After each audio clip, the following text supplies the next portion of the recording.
Hello বন্ধুরা, আজ আমি চলে এসেছি নতুন একটি ইনফরমেটিভ ভিডিও নিয়ে। আর আজকের ভিডিওটি অনেকটা ইন্টারেস্টিং হতে চলেছে, এই জন্য ভিডিওটিকে কোনো রকম স্কিপ করবেন না।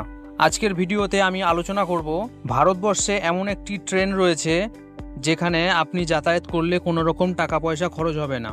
তার মানে আপনি সেই ট্রেনে যাতায়াত করলে আপনার কোনো রকম টিকিটের প্রয়োজন পড়বে না।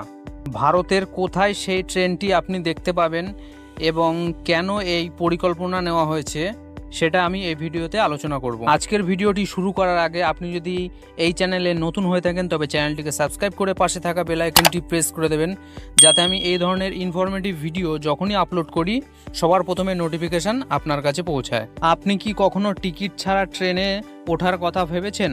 অনেকে এটি নিয়ে অনেক রকম চিন্তা করেছেন, কিন্তু সঠিক ভাড়া ছাড়া ট্রেনে লুকিয়ে থাকলে ধরা পড়লে জরিমানা বা এমনকি কারাদণ্ড হতে পারে। তবে ভারতবর্ষে এমন একটি ট্রেন আছে যেখানে আপনি সম্পূর্ণ বিনামূল্যে ভ্রমণ করতে পারবেন।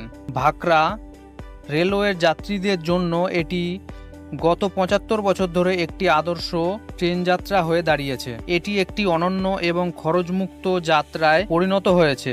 এটি ভাকরা নাঙ্গল ট্রেন নামে পরিচিত। হিমাচল প্রদেশ এবং পাঞ্জাব সীমান্ত বরাবর বিনা ভাড়ায় ভ্রমণের অফার করে। নাঙ্গল এবং ভাকরার মধ্যে যাত্রীদের টিকিট লাগবে না। ট্রেনের কোচগুলি কাঠ দিয়ে তৈরি এবং এই ট্রেনের ইঞ্জিনটি ডিজেল দ্বারা চালিত হয়। ভাকরা বিয়াস ম্যানেজমেন্ট বোর্ড দ্বারা নিয়ন্ত্রিত ভাকরা নাঙ্গল মাত্র ৩টি কোচ নিয়ে গঠিত। তাদের মধ্যে একটি কোচ পর্যটকদের জন্য এবং অন্যটি মহিলাদের জন্য মনোনীত। এই ট্রেনটি চালানোর জন্য প্রতিদিন প্রায় ৫০ লিটার ডিজেল খরচ হয়। শিবালিক পাহাড়ের মধ্য দিয়ে ১৩ কিলোমিটারের নৈসর্গিক যাত্রা যাত্রীদের জন্য একটি দর্শনীয় ট্রিট। প্রাথমিকভাবে ট্রেনটি স্টিম ইঞ্জিন দ্বারা চালিত ছিল, যা শেষ পর্যন্ত ১৯৫৩ সালে আমেরিকা থেকে আমদানি করা ইঞ্জিন দ্বারা প্রতিস্থাপিত হয়েছিল।